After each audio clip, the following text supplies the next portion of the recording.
নবী করিম সাল্লাল্লাহু আলাইহি ওয়াসাল্লামের মৃত্যুর পর হযরত আবু বকর সিদ্দিক রাদিয়াল্লাহু তাআলা আনহু তিনি এবার খেলাফত পরিচালনা করলেন, নেতৃত্ব দিলেন।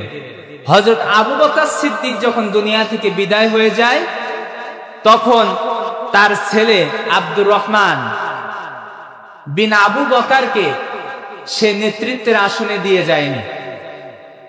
আমি যদি এখানে মারা যাই অথবা চাচা যদি মারা যান, যে ইমাম মারা গিয়েছে ইমামের ছেলেকে রাখতেই হবে, এই বাধ্যতামূলক আবু বকর সিদ্দিক রাদিয়াল্লাহু তাআলা আনহু জীবদ্দশায় তিনি বলে যাননি যে আমি নেতা ছিলাম, আমার ছেলেকে তোমাদেরকে নেতা বানাতে হবে, কারণ এটা অন্যায় হবে, এটা জুলুম হবে। চাচা যদি বলে আমি 28 বছর ধরে আজান দিচ্ছি মসজিদে, আমি যখন থাকবো না আমার আহাল পরিবার কাউকে আজান দিতে হবে, এ কথাটা বলা যাবে না। সবাই পরামর্শের ভিত্তিতে যাকে পছন্দ করবে, ভালোবাসবে, সেই নেতৃত্বের আসনে আসবে। তো আবু বকর সিদ্দিক রাদিয়াল্লাহু তাআলা আনহু দুনিয়া থেকে বিদায় নিলেন, কাউকে তিনি ক্ষমতার আসনে চেয়ার তিনি দিয়ে যান নাই।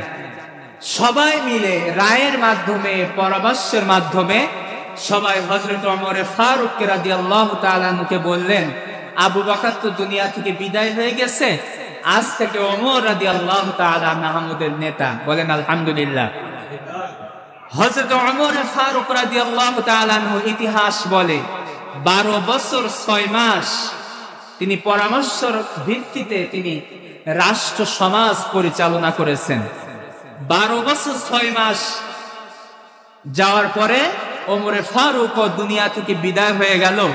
ওমর রাদিয়াল্লাহু তাআলা আনহু মৃত্যুর সময় তার ছেলে আব্দুল্লাহ ইবনে ওমরকে তিনি নেতৃত্বের আসনে বসে যাননি, তাকেও তিনি খলিফা বানিয়ে যাননি। কারণ নবীজি যে শিক্ষা দিয়ে গিয়েছেন সেই শিক্ষা সাহাবা আজমাইনগণ ধরে রেখেছেন। ওমর রাদিয়াল্লাহু তাআলা আনহু বিদায় করে নিলেন। সবাই পরামর্শ করে ভালোবেসে হযরত উসমান রাদিয়াল্লাহু তাআলা আনহুকে নেতৃত্বের চেয়ারে বসালেন। হযরত উসমান রাদিয়াল্লাহু তাআলা আনহু 10 বছর সকলের পরামর্শের ভিত্তিতে তিনি 10 বছর নেতৃত্বে খেলাফতের তিনি নেতৃত্বে দিলেন। উসমান রাদিয়াল্লাহু তাআলা আনহু যখন দুনিয়া থেকে বিদায় হয়ে গিয়েছেন, তিনিও বলে যাননি যে আমার রক্তের সম্পর্ক অমুক মানুষকে তোমরা এই চেয়ারটা আসন দিয়ে, তিনি বলে যাননি। কারণ নবীজি বলে গিয়েছে যে কাউকে জীবদ্দশা থাকা অবস্থায় কাউকে জোর করে কোন নেতৃত্বের আসনে বসা যাবে না, এটা তোমার জনগণের সাথে এটা সম্পূর্ণভাবে অন্যায় এবং জুলুম হয়ে যাবে। কথা ঠিক না বেটি?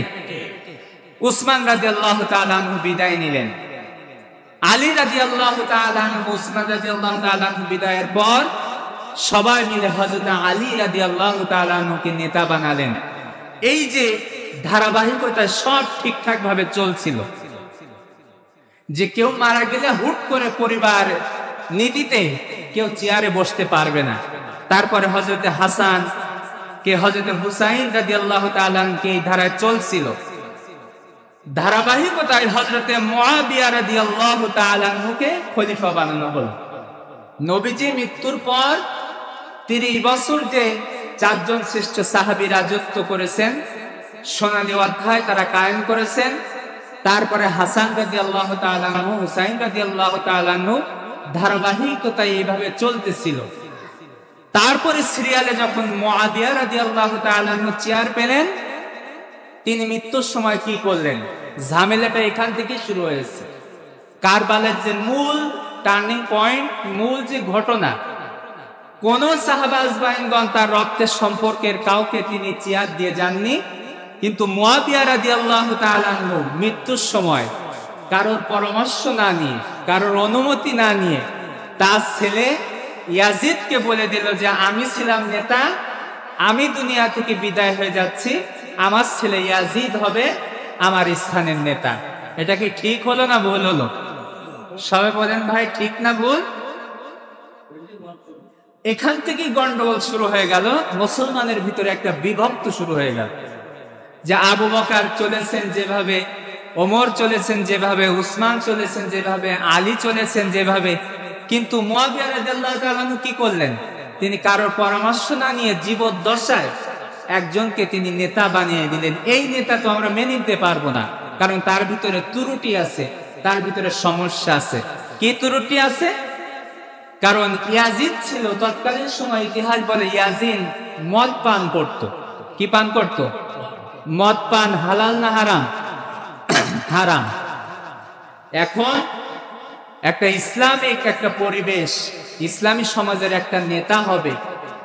আমাদের কাছে যদি এই সামনে নির্বাচন আসতেছে, নির্বাচনের সময় মেম্বার হোক, চেয়ারম্যান হোক, এমপি হোক, তার ব্যাপারে যদি আমরা শুনি এ নেশা পান করে, এ মদ খায়, মদখোর, তাহলে আমরা যারা আল্লাহ এবং আল্লাহ রসুলের দিকে তাকিয়ে নামাজ কালাম পড়ি, হালাল পথে চলি, ইসলাম মানার চেষ্টা করি, কোন মদখোরকে কি আমরা নেতা বানাতে চাইবো? কারণ একটা মদখোর কখনো সমাজের মেম্বার হওয়ার যোগ্যতা রাখে না ইসলামের দৃষ্টিতে। কথা ঠিক না বেঠিক? এখান থেকে বিভক্ত শুরু হয়ে গেল। ইয়াজিদ ছিল মদখোর, একটি বর্ণনা। ইতিহাস বলে ইয়াজিদ ঠিক মতো নামাজ আদায় করত না, নামাজে তার ত্রুটি ছিল। সবাই বলল যে লোকটা মদ পান করে, যে লোকটা নিয়মিত নামাজ নাই, যে চেয়ারে বসেছেন নবীজি, যে চেয়ারে বসেছেন হযরতে আবু বকর, যে চেয়ারে বসেছেন হযরতে ওমর, যে চেয়ারে বসেছেন হযরতে ওসমান, যে চেয়ারে বসেছেন হযরতে আলী, নবীজির এই সম্মানের চেয়ারে একটা খারাপ ব্যক্তিকে আমাদের জীবদ্দশায় জীবন থাকতে আমরা মেনে নেব না। তখন কত বড় বড় সাহাবা আজমাইনগণ বেঁচে ছিলেন। আপনারা ইতিহাস যারা জানেন, ইবনে আব্বাসের মতো সাহাবী জীবিত, তারপরে ইবনে ওমরের মতো বড় বড় সাহাবী জীবিত। আব্দুল্লাহ ইবনে মাসউদের নাম শুনেছেন? আব্দুল্লাহ ইবনে মাসউদের মতো সাহাবী জীবিত। তাদের সঙ্গে হযরতে হুসাইন রাদিয়াল্লাহু তাআলা আনহু জীবিত। শত শত সাহাবা এই ইয়াজিদকে সেদিন মেনে নিতে পারল না যে একজন মদখোর, বেনামাজি, নামাজ যার ঠিক নাই, সে দেশ পরিচালনা করবে। এটা মানব না, কখনো হতে পারে না। জীবন চলে যাবে, তারপরে ওই নেতার নেতৃত্ব আমরা মেনে নেব না।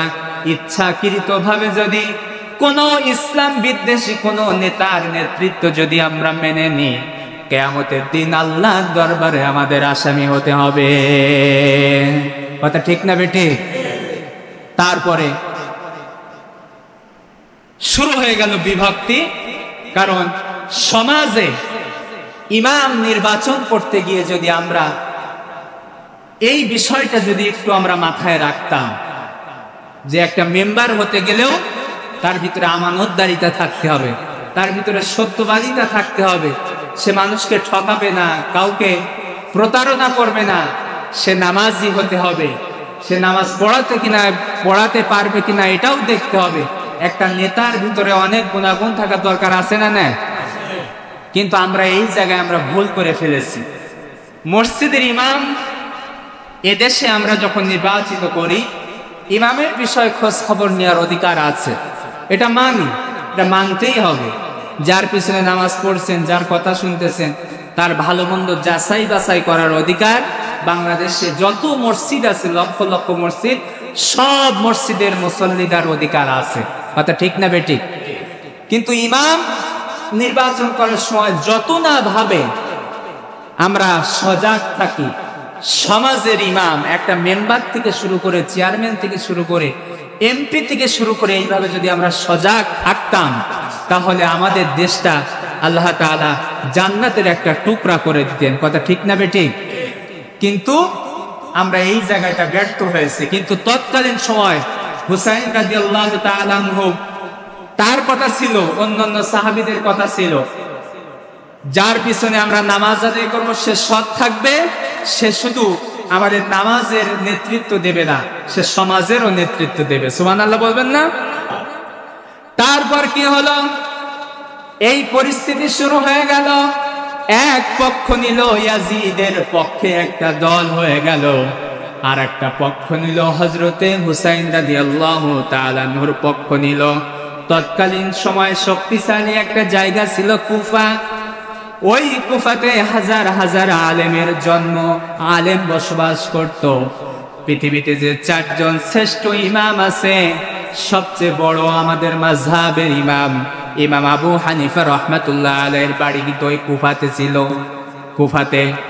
কুফা থেকে হুসাইন রাদিয়াল্লাহু তাআলা আনহুর কাছে চিঠি দেয়া হলো, আমরা কুফার আলেমরা আপনার সাথে আছি, আপনি যে মতবাদ ব্যক্ত করেছেন আপনার সাথে আমরা আছি, আমরা ইয়াজিদের পক্ষ আমরা নিব না, আমরা আপনার পক্ষই থেকে যাব, আপনি মেহেরবানি করে কুফাতে চলে আসুন।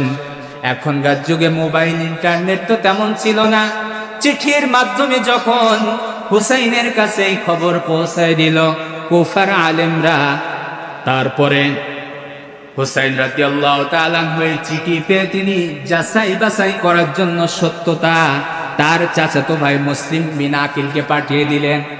কুফার মানুষরা আমার পক্ষে আছে, এটা সত্য কিনা তুমি মুসলিম বিন আকিল তুমি যে দেখো তো, পর্যবেক্ষণ করে দেখো। মুসলিম বিন আকিল কুফাতে যে দেখলেন সত্যি কুফার অনেক মানুষ হুসাইনের পক্ষে তারা অবস্থান নিতেছে এবং হুসাইনের পক্ষে আছে। হযরতে হুসাইন রাদিয়াল্লাহু তাআলা আনহু মুসলিম বিন আকিল তার চাচাতো ভাইয়ের এই সমর্থন পেয়ে চিঠির মাধ্যমে, এটা তো আমরা মুহররমের 10 তারিখে আছি, তৎকালীন সময় 8 জিলহজ, তার মানে মুহররমের আগের মাস, আরবি 12টা মাসের শেষ মাসের নাম হতেছে জিলহজ। এই 8 জিলহজ পরিবার সহ মোট 140 জন নিয়ে হুসাইন রাদিয়াল্লাহু তাআলা কুফায় রওনা দিলেন। কতজন রওনা দিলেন? 140 জন। তারিখ কত? 8 জিলহজ। আমাদের এখনকার মতো যোগাযোগ ব্যবস্থা ভালো ছিল না, একটা জায়গায় যেতে হবে মাইলের পর মাইল হেঁটে যেতে হবে অথবা উটের পিঠে আরোহণ করতে যেতে হবে। এই ইতিহাস বলে 8 জিলহজ পরিবারের সদস্য নিয়ে কুফার আলেমদের পক্ষ নিয়ে তিনি 8 জিলহজ রওনা দিলেন। এই যে হুসাইন রাদিয়াল্লাহু তাআলা রওনা দিলেন, ইয়াজিদের যে গোয়েন্দাদের কাছে এই খবরটা পৌঁছায় গেল যে হুসাইন রাদিয়াল্লাহু তাআলা রওনা দিয়েছেন, এবং হুসাইন রাদিয়াল্লাহু তাআলা আসার আগে তার চাচাতো ভাইকে কুফাতে পাঠিয়ে দেওয়া হয়েছে। ইয়াজিদের যে গোয়েন্দা বাহিনী ছিল তৎকালীন ক্ষমতায় কে আছে? ইয়াজিদ। প্রশাসনিক পাওয়ার ইয়াজিদের কাছে। কার কাছে? বুঝতেছেন তো আলোচনা?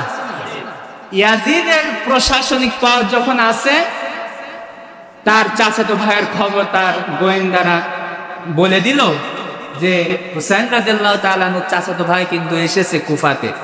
তখন কুফার গভর্নর ছিল, গোয়েন্দা বিভাগের দায়িত্ব ছিল Ubaidullah bin Ziyad. Ubaidullah bin Ziyad চিঠিতে গোয়েন্দাদের কাছে লিখে দিল হুসাইন যেন কুফাতে না আসতে পারে, যত রকমের বাধা বিপত্তি সৃষ্টি করা যায় সেই ব্যবস্থা তোমরা করো। নাউজুবিল্লাহ বলবেন না?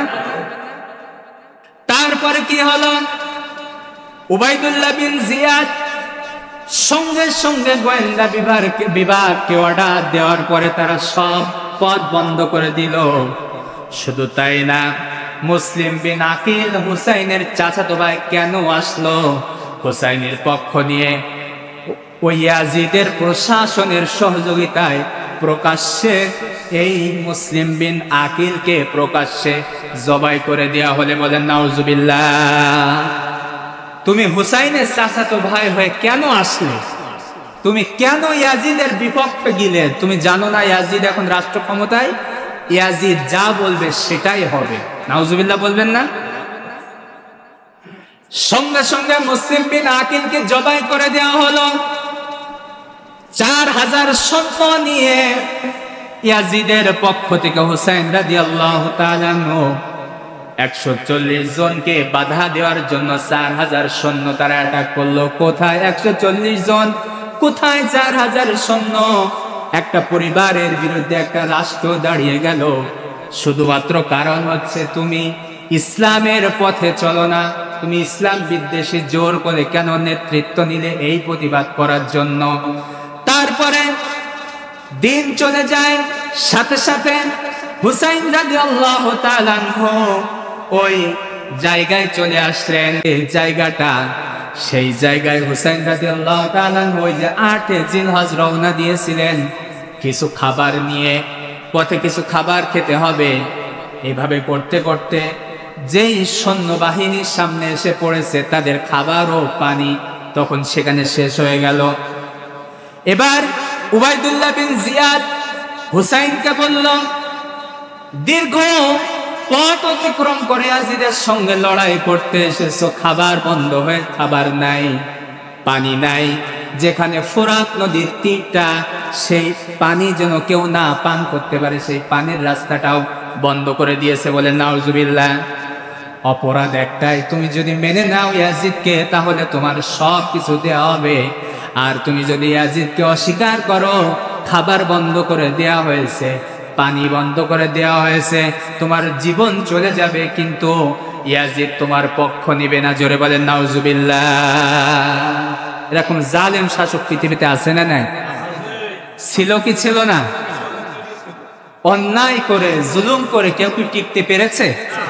ভবিষ্যতে যারা করবে এরাও কি টিকতে পারবে? জুলুম স্থায়ী হয় না, জুলুম টিকে থাকে না, একদিন না একদিন আল্লাহ তাআলা তার পতন করে দেন। এই ইয়াজিদ তার সৈন্যবাহিনী নিয়ে তিনি রাষ্ট্র ক্ষমতায় আছেন, কিন্তু গভর্নর দিয়ে তিনি চালটা চালছেন যে হুসাইনকে পথে নিয়ে আসা যায় কিনা, হুসাইন আমাকে মানে না। দেখেন না বিভিন্ন দেশে, আমাদের দেশ সহ বিশাল যে আন্দোলন হয়ে গেল, বিভিন্ন মিডিয়ার মাধ্যমে বলা হয়েছে এটা করতে চায় ওটা করতে চায়, কিন্তু রাষ্ট্রপ্রধান কিন্তু তাদের সামনে এসে কথা বলেনি। কথা ঠিক না বেঠিক? এটা হতেছে রাষ্ট্রপ্রধানদের যারা জালেম, এটা চাল যে আমি সামনে যাব না, আমার প্রশাসন দিয়ে আমার গোয়েন্দা দিয়ে আমার যারা বিপক্ষ তাদের সঙ্গে কথা ফেলিয়ে দেখবো যে তারা আমার পক্ষ নেয় কিনা। এই ঘটনা ঘটেছে না ভাই? ঘটেছে। তারপরে হুসাইন রাদিয়াল্লাহু তাআলা বললেন, পানি বন্ধ করে দিয়েছো, খাবার আমাদের ফুরিয়ে গেছে, ঠিক আছে ভালো কথা। ইয়াজিদকে তুমি মেনে নিতে বলতেছো, আমি 3টা প্রস্তাব তোমাদের কাছে দিচ্ছি, দেখো পছন্দ হয় কিনা। 1 নাম্বার প্রস্তাব হচ্ছে মদিনায় আমাকে আবার ফিরে যেতে দাও। 2 নাম্বার হতেছে তুরস্কের সীমানায় পৌঁছায় দাও, সেখানে আমরা চলে যেতে পারবো, এই ব্যবস্থাটা আমাদের করে দাও। নাম্বার 3 হতেছে 2টা যদি না বানো তাহলে ইয়াজিদের সঙ্গে আমি সরাসরি কথা বলবো যে তুমি কি চাও। 3টা প্রস্তাব যখন হুসাইন রাদিয়াল্লাহু তাআলা আনহু দিলেন, উবাইদুল্লাহ বিন জিয়াদ বলল 3টার কোনোটাই মানা হবে না, ইয়াজিদের আনুগত্য মেনে নাও। তখন হুসাইন বলতেছে, জীবন থাকতে আমি এরকম জালেম কোন নেতার আনুগত্য মেনে নেব না। কারণ হচ্ছে, উদাহরণস্বরূপ আমরা যদি বুঝি, ড্রাইভিং এর সিটে যারা ড্রাইভারি করে, উদাহরণস্বরূপ ড্রাইভার যদি মাতাল হয়, ড্রাইভার যদি মদখোর হয়, ড্রাইভার যদি নেশাখোর হয়, গাড়িতে যত বড় আলেম ওলামারা বসবে না কেন, সে যদি এভাবে করে মাতাল পাগল হয়, কোরআন তাসবিহ পড়ে ওই গাড়ির অ্যাক্সিডেন্ট কি কখনো থামানো যাবে নাকি? যাবে? কারণ ড্রাইভারি মাতাল, এখানে জিকির দোয়া আল্লাহ কোনোটাই কবুল করবে না। আমাদের যদি কোনো অ্যাক্সিডেন্ট হয়, আমরা বাংলাদেশে অ্যাক্সিডেন্ট হয়ে যায় গাড়িগুলো, কোন ড্রাইভার ঘুমায়, আবার কোন ড্রাইভার নেশার সঙ্গে থাকে। আমরা যদি জানার পর আমরা কোথাও যদি ভ্রমণ করব, আমরা যদি জানি আমার গাড়ির ড্রাইভার মাতাল অবস্থায় আছে, তাহলে সেই গাড়িতে ওঠা যাবে নাকি? যাবে? হুসাইন রাদিয়াল্লাহু তাআলা টার্গেট ফিক্স করেছেন, কারণ এই যে নেতৃত্ব দিয়েছেন আমার নানা, নেতৃত্ব দিয়েছেন, এটা সম্মানের চেয়ার, সমাজের চেয়ার, আল্লাহ রসুলের সিস্টেম অনুযায়ী চেয়ার চলবে। এই সমাজে যদি ইয়াজিদের মতো মাতাল বসে, এই দেশে কখনো শান্তি হবে না, পরকালে আল্লাহর কাছে আমাদের জবাবদিহিতা করতে হবে। কথা ঠিক না বেঠিক? হুসাইন এটাই মনে করে তিনি ইয়াজিদকে মেনেই নিতে পারেনি। বারবার উবাইদুল্লাহ বিন জিয়াদ বলতেছে, ইয়াজিদকে মেনে নাও, তোমার সম্মানের সঙ্গে তুমি যা চাও তাই দেওয়া হবে। হুসাইন রাদিয়াল্লাহু তাআলা আনহু বললেন যে না। তারপর বললেন যে কোনটা যদি না মেনে নাও তরবারি দিয়ে তোমার সঙ্গে ফাইসালা হয়ে যাবে। মারামারির দিকে, উস্কানির দিকে উবাইদুল্লাহ বিন জিয়াদ এবার বলল যে তরবারি দিয়ে ফাইসালা হবে। আগের থেকে ঝামেলা রাষ্ট্রীয় প্রশাসন দেয়া শুরু করলো। বুঝতে কষ্ট হচ্ছে না তো? এবার ওই যে ৮ জিলহজ এসেছিল, ৮ জিলহজ থেকে এসে এই যে যুদ্ধের দিন মুহররমের আজকে যেমন ১০ তারিখ, ওই আগের দিন কথাবার্তা বলতে বলতে ৯ তারিখ চলে গেল। উবাইদুল্লাহ বিন জিয়াদ বলল, ইয়াজিদকে যদি না মেনে নাও তাহলে তরবারি দিয়ে তোমাদের সঙ্গে লড়াই হবে, আর কথা বলতে পারবো না। ১০ মুহররম সকালবেলায় তুমুল যুদ্ধ শুরু হয়ে গেল। একটা পরিবার একটা রাষ্ট্রের বিরুদ্ধে এইভাবে যুদ্ধ করতেছে। যুদ্ধ শুরু হয়ে গেল। যুদ্ধের ময়দানে ১৪০ জনের ভিতরে ৭০ জন হুসাইন রাদিয়াল্লাহু তাআলা আনহুর পক্ষে যারা ছিল তারা শহীদ হয়ে গেল। বলেন সুবহানাল্লাহ। ইয়াজিদের মারা গেল ৮০ জন। যুদ্ধের ময়দানে যুদ্ধ চলতেছে। করুণ কাহিনী এবার খেয়াল দিয়ে শুনবেন। এই যে করুণ কাহিনী আমাদেরকে কাঁদায়।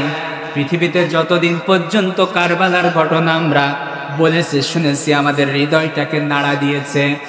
আপনারাও আজকে যারা শুনবেন, হৃদয় আপনার যাদের আছে, অন্তত মানবতা যাদের আছে, তাদের কলিজার ভিতরে আহা লাগবে।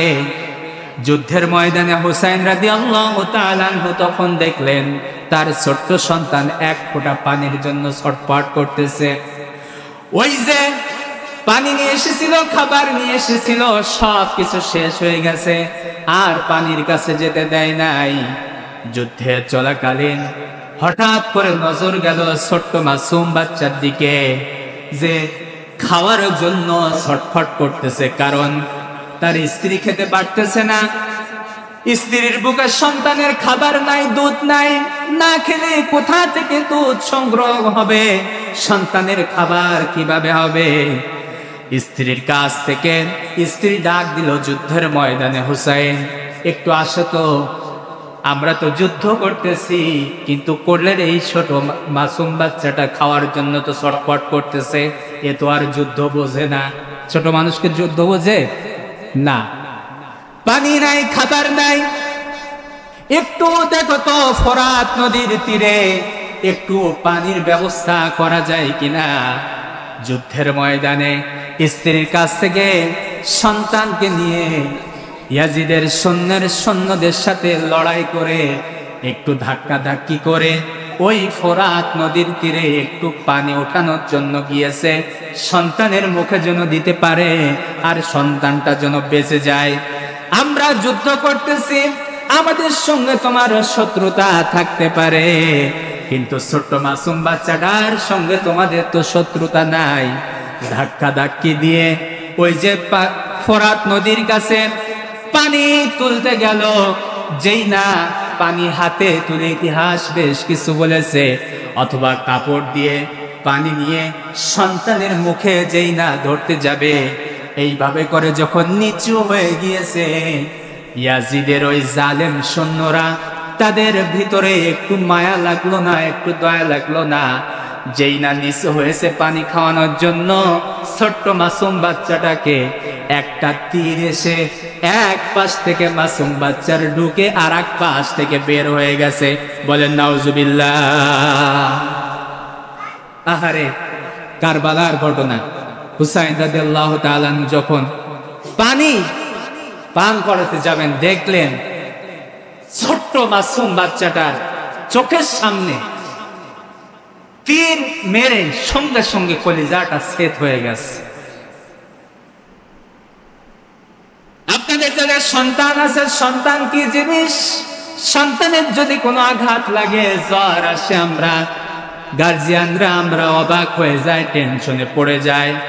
আর এই দুনিয়ায় যারা চোখের সামনে তার সন্তানের জানাজা পড়েছে, কত ঘটনা বাংলাদেশে হয়েছে, সন্তান হয়ে যাওয়ার পর দুনিয়া থেকে বিদায় হয়ে গিয়েছে, কোথাও বেড়াতে যাচ্ছে, সেখানে অ্যাক্সিডেন্টে সন্তান মারা গিয়েছে। এই দুনিয়ায় কত কিছু তো ভারী মনে হয়, কিন্তু ওইটা সব থেকে বেশি ভারী মনে হয় বাবার কাঁধে সন্তানের লাশ। কথা বলেন ঠিক না বেঠিক? হুসাইন রাদিয়াল্লাহু তাআলা আনহু কষ্টে কলিজাটা ফেটে যাচ্ছে, জর্জরিত হচ্ছে। আহারে, আজকে ইসলাম মানার জন্য, আজকে কোরআন মানার জন্য, নবীজির দেখা নেতা নির্বাচন করার জন্য ছোট্ট মাসুম বাচ্চাটা আমার শহীদ হয়ে গেল। ওই শহীদ বাচ্চাটা নিয়ে স্ত্রীর কাছে নিয়ে যে যখন দিচ্ছে, স্ত্রী মনে করলো, মনে হয় আমার সন্তানটাকে নিয়ে মনে হয় পানি পান করায় মনে হয় আমার কাছে ফেরত দিবে আশায় আছে। দুঃখের বিষয়, স্ত্রীর কাছে দিয়ে দেওয়ার সময় তখন হুসাইন রাদিয়াল্লাহু তাআলা আনহু হাতে সন্তানটা নিয়ে বললেন, ও আমার প্রাণের স্ত্রী, তুমি তো বলেছিলে এই সন্তানটাকে পানি খাওয়ানোর জন্য, পানি পান করানোর জন্য।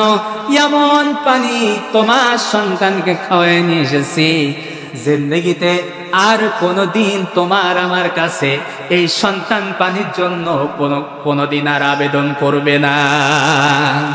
আল্লাহু আকবার বলেন। স্ত্রী অবাক হয়ে গেলেন, কি বলছেন? স্ত্রী যখন সন্তানের লাশ দিলেন, দেখলেন সন্তানের কলিজাটা ছিন্ন ভিন্ন করে দিয়েছে ইয়াজিদের ওই সৈন্যরা।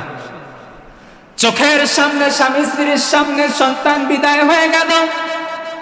শুধু এখানে ইয়াজিদের বাহিনীরা এখানে শেষ হয়নি, যে হুসাইন রাদিয়াল্লাহু তাআলা আনহু জান্নাতি যুবক, ইতিহাস বলে এই হুসাইনকে যেমন তেমন ভাবে মারে নাই। আপনারা অবাক হয়ে যাবেন, আশ্চর্য হয়ে যাবেন। ইতিহাস বলে হযরতে হুসাইনের মতো জান্নাতি যুবকের শরীরে ৩৩টা তরবারের আঘাত দিয়ে কষ্ট দিয়ে তারা দুনিয়া থেকে বিদায় দিয়েছে। বলেন নাউজুবিল্লাহ। অপরাধ হতেছে একটাই, যে সঠিক কথা বলা, সঠিক কথা বিশ্বাস করা, আল্লাহ রসুলের অনুযায়ী নেতা নির্বাচন করা। আমার বন্ধুগণ, ৩৩টা তরবারে আঘাত দিয়ে শুধু শেষ হয় নাই, ৩৭টা বর্ষার আঘাত। একটা মানুষকে আপনি যদি মারতে চান, একটা মানুষকে যদি মেরে ফেলতে চান, তাহলে আপনি একটি যদি এই দুনিয়ায় একটা গুলি করতে পারেন, হয়তো তাকে বিষ পান দিয়ে তাকে আপনি মেরে ফেললেন, এটা এক ধরনের মৃত্যু। কিন্তু হুসাইন রাদিয়াল্লাহু তাআলা আনহুকে তো একটা তরবারি আঘাত দিলে মেরে যেত। তাদের রাগ, এত পরিমাণ রাগ হুসাইন রাদিয়াল্লাহু তাআলা আনহুর প্রতি হয়েছিল। ওই জান্নাতি যুবকের শরীরে ৩৩টা তরবারির আঘাত এবং ৩৭টা বর্ষার আঘাত হুসাইনের ওই দেহেতে ফুটেছিল। আল্লাহর জন্য তিনি শহীদ হয়েছেন। সুবহানাল্লাহ বলবেন না? এই দুনিয়ায় আমি আপনি যদি বলতে চাই, আল্লাহর দ্বীনকে প্রতিষ্ঠিত করার জন্য, আল্লাহর দ্বীনকে কায়েম করার জন্য, আল্লাহর জমিনে আল্লাহর বিধান কায়েম করার জন্য সমস্ত পৃথিবীতে ইসলামের কথা বলতে গিয়ে আমাদের ইমাম আবু হানিফাকে জেলের ভিতরে বিষ পানের মাধ্যমে বিদায় হতে হয়েছে। এই ঘটনাটা সঠিক না বেটে?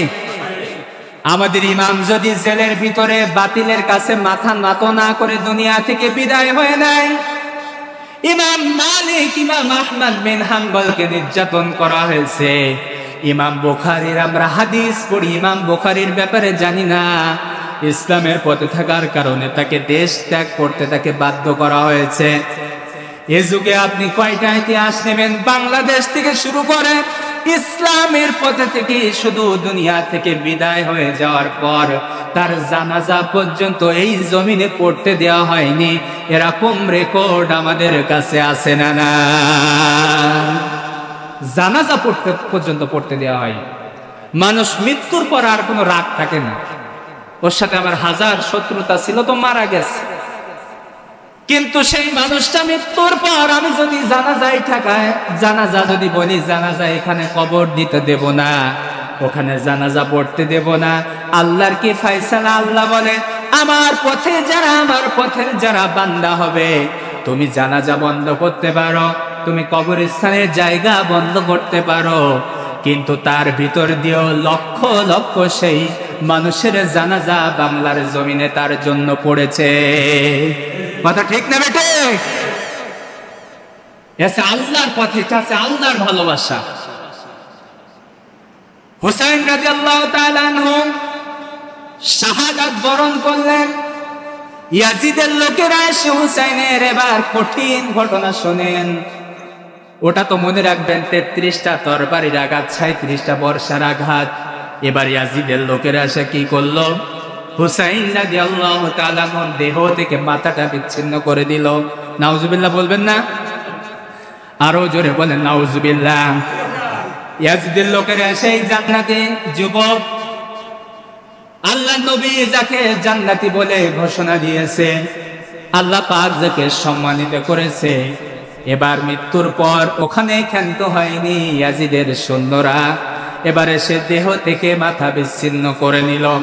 তারপর কি হলো? আপনি কতক্ষণ আপনার হৃদয় বলবে না?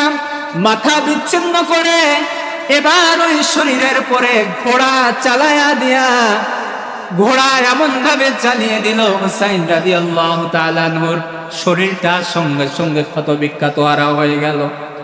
হুসাইন রাদিয়াল্লাহু তাআলা আনহু শুধু এইভাবে মাথা কেটে কি করেছে? কুফায় পাঠায়া দেয়া হলো। নাকের ভিতর, মুখের ভিতরে বড় বড় রড ঢুকাইয়া কুফাবাসীকে দেখানো হলো, তোরা তাকায় তাকায় দেখ। কুফাবাসীকে ভয় দেখানো হলো।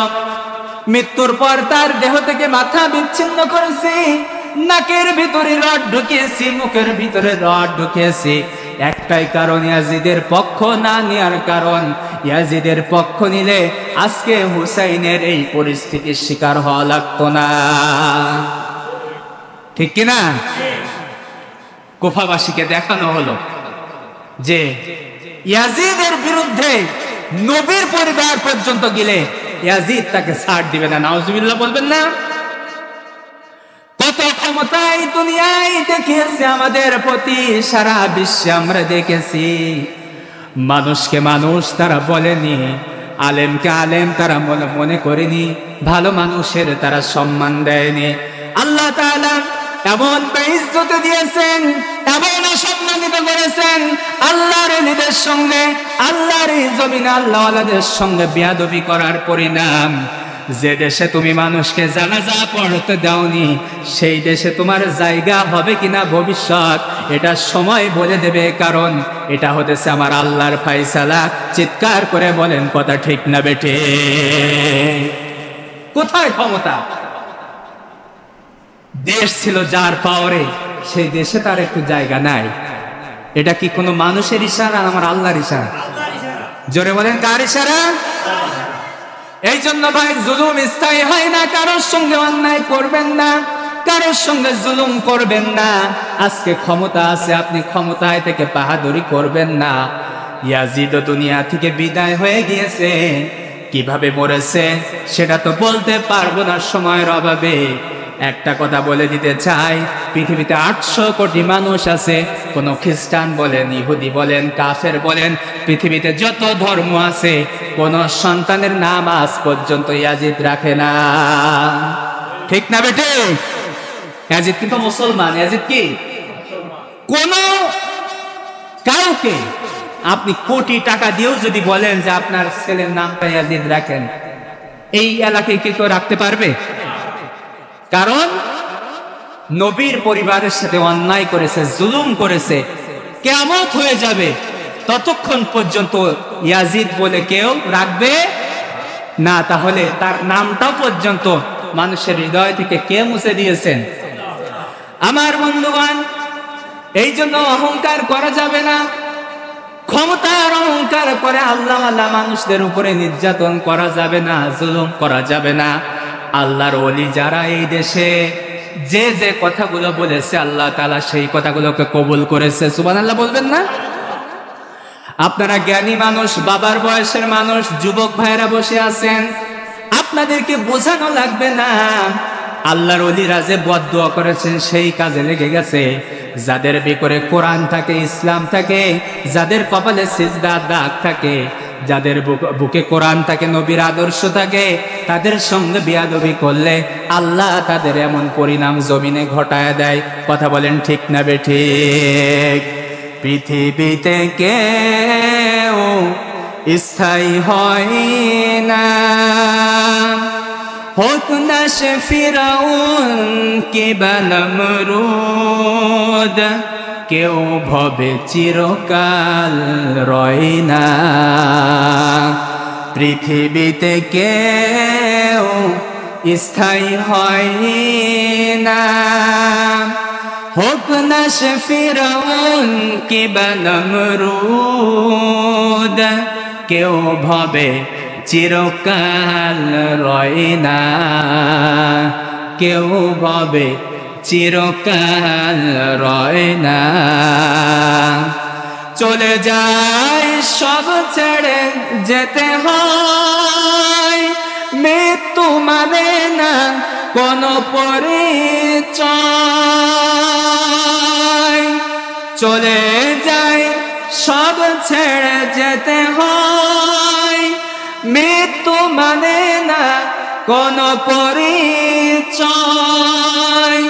সব রাজা মহারাজা আর মহাবীর, সব রাজা মহারাজা আর মহাবীর, কাউকে সে অবকাশ দেয় না। কথা কি ঠিক না বেটে? কেউ স্থায়ী হয় না, রবেও না। ইয়াজিদ এভাবে করে হুসাইন রাদিয়াল্লাহু তাআলা আনহুকে মৃত্যুবরণ করলো। হুসাইনের এই দৃশ্য দেখে তৎকালীন সময় একজন বৃদ্ধ সাহাবী ছিল হযরত আনাস রাদিয়াল্লাহু তাআলা আনহু। আনাস রাদিয়াল্লাহু তাআলা আনহু 111 বছর হায়াত পেয়েছিলেন। আল্লাহু আকবার বলবেন না? হযরত আনাস বলতেছে যে তোমরা যে হুসাইন রাদিয়াল্লাহু তাআলা আনহুর দেহ থেকে মাথা বিচ্ছিন্ন করেছো, ভালো কথা, মেনে নিলাম। দেহের উপর দিয়ে ঘোড়া চালায় দিয়েছো, এটাও মেনে নিলাম। কিন্তু নাকের ভিতরে মুখের ভিতরে যে রড ঢুকাইছো, এটা আনাস আমি সহ্য করতে পারতেছি না। কারণ আমি আনাস আমার চোখ দিয়ে অসংখ্যবার দেখেছি ওই হুসাইনের মুখে, ওই হুসাইনের কপালে যেখানে তোমরা রড দিয়ে আক্রান্ত করতেছো, আমার কলিজায় এত খারাপ লাগতেছে। ওই নাকে মুখে আল্লাহর নবী অসংখ্যবার হুসাইনকে তিনি চুম্বন করেছেন। বলেন সুবহানাল্লাহ। কেন বলল আনাস এই কথা? বৃদ্ধ মানুষ, মুরব্বী মানুষ, 111 বছর হায়াত পেয়েছিলেন। তার এই কথা সহ্য করতে পারল না। সেই সাহাবীকে তারা তাড়াতে সেই সময় বাধ্য করলে। বলেন নাউজুবিল্লাহ। যে কথা বলেছে তাকেই দুনিয়া থেকে বিদায় করে দিয়েছে, তাকেই জুলুম করেছে। নবীজি হুসাইনের ব্যাপারে বলেছে, রাসূল করিম সাল্লাল্লাহু আলাইহি ওয়াসাল্লাম বলেছেন, হুসাইন আমার দেহের টুকরা। যে হুসাইনকে যে কষ্ট দেয় সে আমাকে যেন কষ্ট দেয়, আর হুসাইনকে যে ভালোবাসবে সে আল্লাহর নবী আমাকে ভালোবাসবে। জোরে বলেন সুবহানাল্লাহ। তাহলে ইয়াজিদ হুসাইনকে কষ্ট দিয়েছে না ভালোবেসেছে? কষ্ট দিয়েছে। তাহলে হুসাইনকে কি আল্লাহ রাসূলকে ক্ষমা করবেন? করবেন না। তো এই হচ্ছে মোটামুটি কারবালার ইতিহাস। আপনারা বুঝতে পেরেছেন তো সবাই যে হুসাইন রাদিয়াল্লাহু তাআলা আনহু কেন শাহাদাত বর্ণনা করতে হয়েছে? কারণ হচ্ছে একটা। কারণ কয়টা? জালেম শাসকের সামনে হক কথা উচ্চস্বরে বলার কারণে হুসাইন রাদিয়াল্লাহু তাআলা আনহু তিনি শাহাদাত বরণ করেছেন। কথা বলেন ঠিক না বেঠিক? একটি হাদিস আপনাদের সামনে একেবারে আলোচনার শুরুতে তেলাওয়াত আমি করেছিলাম। সে হাদিসটা হচ্ছে এই, আফদালুল জিহাদ মান ক্বালা কালিমাতু হক ইনদা সুলতানিন জাইর। সবথেকে সর্বোচ্চ জিহাদ হচ্ছে অত্যাচারী শাসকের সামনে সত্য কথা বলা। সুবহানাল্লাহ বলবেন না? হুসাইন রাদিয়াল্লাহু তাআলা আনহু সেই কথাই তিনি বলেছেন।